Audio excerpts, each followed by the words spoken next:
누가복음 9장 57에서 62절 말씀입니다. 길 가실 때에 어떤 사람이 여짜오되 어디로 가시든지 나는 따르리이다. 예수께서 이르시되 여우도 굴이 있고 공중의 새도 집이 있으되 인자는 머리 둘 곳이 없도다. 하시고 또 다른 사람에게 나를 따르라. 하시니 그가 이르되 나로 먼저 가서 내 아버지를 장사하게 허락하옵소서. 이르시되 죽은 자들로 자기의 죽은 자들을 장사하게 하고 너는 가서 하나님의 나라를 전파하라. 하시고 또 다른 사람이 이르되 주여, 내가 주를 따르겠나이다마는 나로 먼저 내 가족을 작별하게 허락하소서. 예수께서 이르시되 손에 쟁기를 잡고 뒤를 돌아보는 자는 하나님의 나라에 합당하지 아니하니라. 하시니라. 9장. 사랑하는 형제 여러분, 4월 6일 화요일 저녁 묵상에 오신 것을 환영합니다. 예수님은 제자를 통하여 제자화로서 천국을 건국하여 가시는데요. 12제자만 제자가 아니라 제자가 될 기회는 누구에게나 열려 있습니다. 다만 중요한 것은 제자도를 제대로 배워서 실천하는가에 달려 있습니다. 12제자는 3년 공생애 동안 예수님을 따라다녔음에도 불구하고 십자가 사역이 다가오는 시점까지 제자도를 알아듣지도 못했습니다. 오늘 본문에서는 12제자가 아닌 다른 사람들에 대하여 제자도를 가르치시는 부분입니다. 물론 12제자가 옆에 있었으니까 함께 배운 거죠. 정말로 제자가 될 기회가 누구에게나 열려 있는 것이 맞냐고요? 예, 맞습니다. 예수님의 말씀들을 확인해 보죠. 바로 어제 본 본문에서도 나옵니다. 46절부터 보면 제자 중에서 누가 크냐 하는 변론이 일어나니 예수께서 그 마음에 변론하는 것을 아시고 어린아이 하나를 데려다가 자기 곁에 세우시고 그들에게 이르시되 누구든지 내 이름으로 이런 어린아이를 영접하면 곧 나를 영접함이요 또 누구든지 나를 영접하면 곧 나를 보내신 이를 영접함이라. 너희 모든 사람 중에 가장 작은 그가 큰 자니라. 십자가의 도는 겸손의 도입니다. 그걸 가르치고자 애쓰시는 예수님이 보시기에 누가 크냐 논쟁하는 제자들이 어떻겠습니까? 그래서 어린아이보다 더 자신을 낮춰서 더 자기 자신을 낮춰서 예수 이름으로 영접하는 것이 제자도라는 것을 가르치는 것인데요. 여기에서 누구든지라는 말을 두 번이나 합니다. 누구든지. 네. 누구든지가 없어도 주제가 통합니다. 보십시오. 예. 내 이름으로 이런 어린아이를 영접하면 곧 나를 영접함이요 나를 영접하면 곧 나를 보내신 이를 영접함이라. 이렇게 말씀하셔도 뜻이 통하고 아무 문제가 없지 않습니까? 네. 그런데 두 번씩이나 언급하신 것입니다. 누구든지 겸손의 도, 십자가의 도, 제자도를 예수 이름으로 행하는 자는 누구든지 제자라는 뜻입니다. 그 다음 누가복음 14장 27절에는 누구든지 자기 십자가를 지고 나를 따르지 않는 자도 능히 내 제자가 되지 못하리라 라고 하십니다. 여기서도 누구든지가 없어도 주제는 통합니다. 자기 십자가를 지고 나를 따르지 않는 자도 능히 내 제자가 되지 못하리라. 맞지 않습니까? 근데 왜 누구든지를 썼을까요?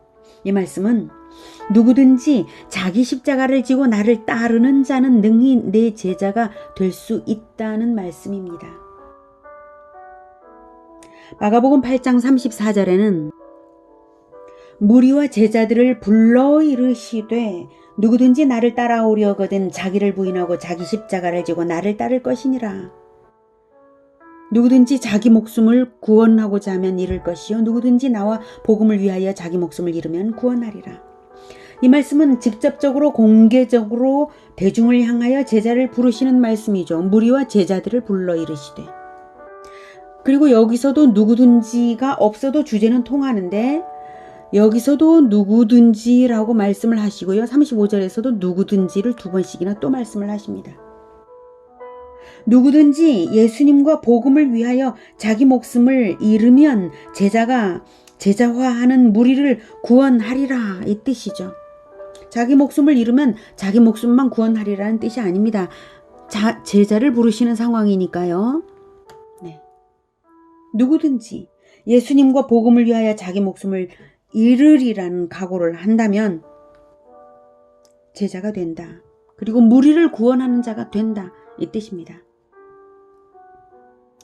이렇게 예수님은 12제자를 대표로 뽑아서 동행하시고 가르치셨지만 12제자는 사실 제자화의 계보를 이루는 첫 공동체요, 대표 공동체라고 보면 되고요. 그들만 아니라 그들에게 속한 무리들이 제자화의 계보를 이루어가는 것입니다. 12제자들이 지금은 제자도를 알아듣지 못해도 십자가와 부활을 겪고 나서 성령까지 받은 후에는 확연히 달라집니다. 물론 가룟 유다는 빼고요.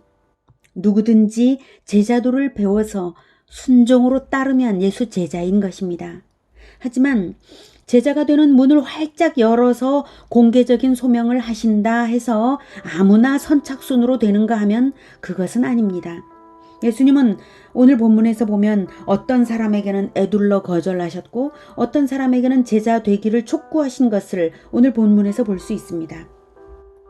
그러면 왜 사람에 따라 달리 행동하시는가 하면 예수님은 전지하신 하나님이셔서 사람의 속을 다 아시기 때문에 그 인간 됨됨이나 결단의 수준에 따라 합당하게 인도하시는 것입니다.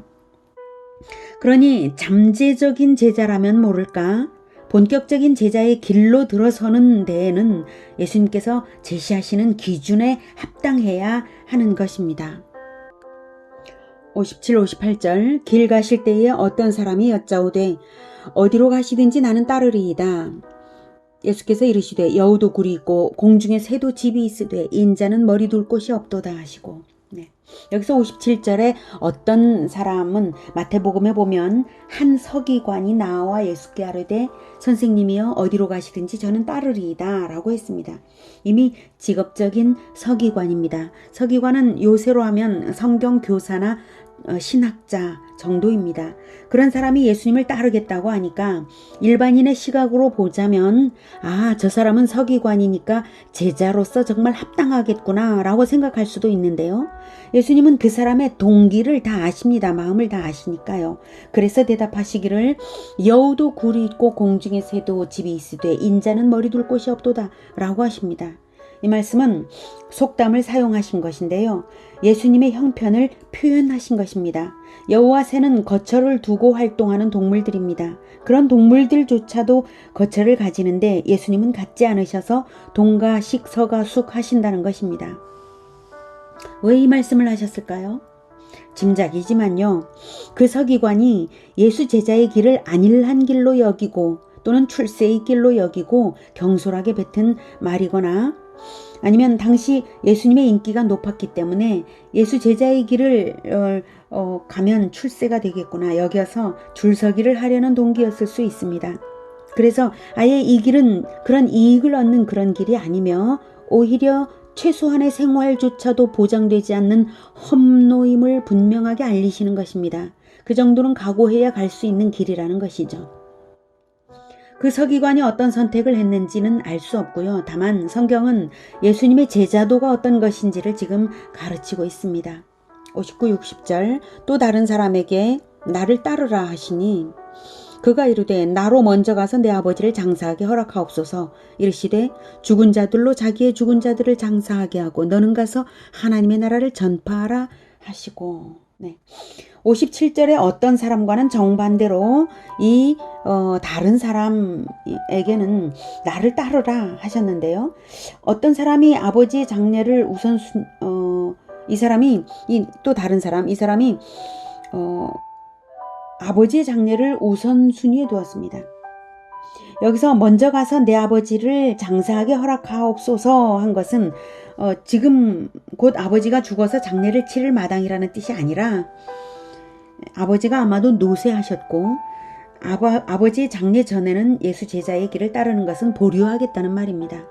그에 대하여 예수님은 영적으로 죽은 자들에게 육체적으로 죽은 자들을 장례 치르게 하고 너는 영적으로 살아있으니 가서 하나님의 나라를 전파하라고 하십니다. 자기의 죽은 자들을이라고 복수형으로 표현을 하신 거죠. 죽은 자들을 일반화시킨 표현이시죠. 이 사람도 일반적인 도리로서 아버지 장례를 하고 난 다음이라면 그때 제자의 길을 따르겠다고 한 것입니다. 그러니까 이 사람의 아버지가 지금 막 돌아가셨다는 뜻은 아닌 것을 알 수 있죠. 예수님은 언제 돌아가실지 모르는 아버지의 장례가 예수 제자 되기를 미루는 이유가 될 수 없다고 하신 것입니다. 그 일은 불신자에게 속하는 가족이나 친지에게 하도록 맡겨도 되고, 예수 제자가 되는 일은 영적으로 살아있는 사람만 할 수 있으므로 타인에게 맡길 수 없는 일이라는 뜻입니다. 설령 아버지의 장례가 임박했다 하더라도 예수 제자의 마땅한 의무로서 그 장례식에서도 하나님 나라를 전파하라는 명령이십니다. 그러니까 너는 가서 그 장례식에 가서 하나님의 나라를 전파하라. 이거 아닙니까? 저는 그렇게 생각합니다. 예수 제자라면 어떠한 상황에 처하든지 우선순위가 하나님 나라 전파에 있다는 가르침입니다. 61, 62절 또 다른 사람이 이르되 주여 내가 주를 따르겠나이다마는 나로 먼저 내 가족을 작별하게 허락하소서. 예수께서 이르시되 손에 쟁기를 잡고 뒤를 돌아보는 자는 하나님의 나라에 합당하지 아니하니라 하시니라. 네. 여기서 61절에 또 다른 사람은 예수 제자가 되기를 작정은 했다지만 아직 세상에 대한 미련을 버리지 않은 상태였을 것입니다. 그래서 이 사람은 작별 인사를 하다가도 마음이 달라질 수 있는 두 마음의 상태인 것이죠. 아직 두 마음입니다. 예수님이 그것을 아십니다. 전지하신 분이셔서요. 그래서 속담을 가지고 표현하신 것입니다. 쟁기를 잡고 뒤를 돌아보는 자. 예. 쟁기를 잡고 밭을 갈 때는 소들을 앞으로 나아가게 해야 하므로 앞만 보고 밭일항의 끝을 향해 나아가야 하는 것이지, 뒤를 돌아다보는 사람은 밭가리를 그르칠 것이 뻔합니다. 즉 두 마음을 가진 사람은 하나님 나라에 합당하지 않다고 거절하시는 것입니다. 이 사람은 마음 정리를 먼저 하고 와야 하는 것이죠. 예수님이 가족에게 작별 인사도 못하게 하시는 매정하신 분이 아니십니다. 네. 전지하신 예수님이시고 또 속담의 뜻을 생각해보면 그 의도를 알 수 있죠. 오늘은 제자도를 더 배웠습니다. 출세길로 여기지 말고 험로를 걸어갈 각오를 할 것. 어떤 상황에서든지 우선순위를 하나님 나라 전파에 둘 것. 두 마음을 품지 말고 하나님 나라에만 전념할 것. 이것을 가르치셨습니다. 어떻습니까? 예수 제자가 되고자 하시는 분이라면 마음에 새기시고 더욱 주님을 의지하며 결단하시기를 권해드립니다. 아직 결단이 서지 않으시는 분이시라면 사모하는 마음으로 기도하시기를 권해드립니다. 예수님을 사랑하는 마음이 뜨겁고 하나님 나라 건설을 향한 열망이 크면 그 어떤 일도 거뜬히 넘어서게 됩니다. 성령의 충만함을 입으면 아무것도 문제될 것이 없고 오히려 큰 기쁨으로 주님의 능력을 힘입어서 순풍에 나아가는 배처럼 가게 될 것입니다. 지금 12 제자들도 예수님 보시기에는 너무나 연약하고 빈약하고 미흡하지 않습니까? 그럼에도 불구하고 예수님께서 대표로 부르신 것을 생각해 보십시오. 사실 이런 제자의 길이 어떠한 것이라는 것을 지금 가르치시는 것이지, 이러한 물론 결단이 필요합니다. 결단이 필요하지만 그것을 사모하지 말아야 된다, 이 뜻은 아니거든요. 사모하시기를 권해드립니다. 네. 그리고 사모하면서 성령으로 충만하시기를 또한 권해드립니다. 예수 제자의 길은 가장 기쁜 길입니다. 기도하시겠습니다. 하나님 나라를 건설하는 이 길, 예수님과 동행하면서 하나님 나라를 전파하는 이 길이 가장 행복합니다. 앞으로도 행복할 것을 믿어 의심치 않고, 또 이 기쁨 때문에 그 어떤 어려움도 넘어설 수 있을 것 같습니다. 예수님께서 함께 하시면서 그 모든 것이 넘어서지고 어렵지 않을 것이라고 믿습니다. 모든 걸 하나님께서 하시니까요. 다만 그 하나님 나라를 건설하는 자들이 있어야만 하고 하나님 나라는 반드시 이루어질 것이고 완성될 것이고 제자들은 계속해서 제자의 계보를 이루어 나갈 것입니다. 필요한 것은 다만 성령으로 충만하고 주님과 동행하는 것, 그것이라고 생각합니다. 하나님, 우리를 붙들어 하나님 나라를 건설하는 그 기쁨으로 충만하게 하시고 하나님 나라를 바라보고 주님과 동행하는 즐거움이 많게 하여 주시옵소서.